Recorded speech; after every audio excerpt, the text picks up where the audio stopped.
We have heard the Secretary-General of the United Nations talk about his concerns over these crises. He's called for the world to put aside their differences and to come up with concrete plans to tackle these issues. Do you think world leaders are going to heed that call, or are we going to see more division with these crises just getting worse? Thank you very much for having me. First of all, the world is indeed in the mode of crisis, and you are talking about compounding one crisis after another, and this level of crisis combined with other crises is rarely seen in the post-Second World War period. Secondly, all these crises cannot be done without political will at the highest level. You are not only talking about political will by every member state, but more importantly, all the way up at the level of the United Nations and its Security Council.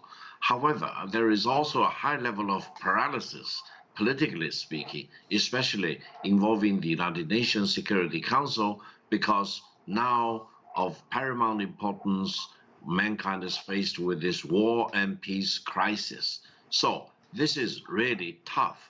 It is easier said than done, and I'm afraid this year's General Assembly probably will listen to a lot of good speeches, but whether they will be translated into concrete actions, whether, for example, they can make sure that mankind will survive this whole series of crises one after another, is another issue. We need to make the right choice, but the end result is very uncertain right now. Victor, the Chinese Foreign Minister and State Councillor Wang Yi, he will be addressing the General Assembly on Saturday.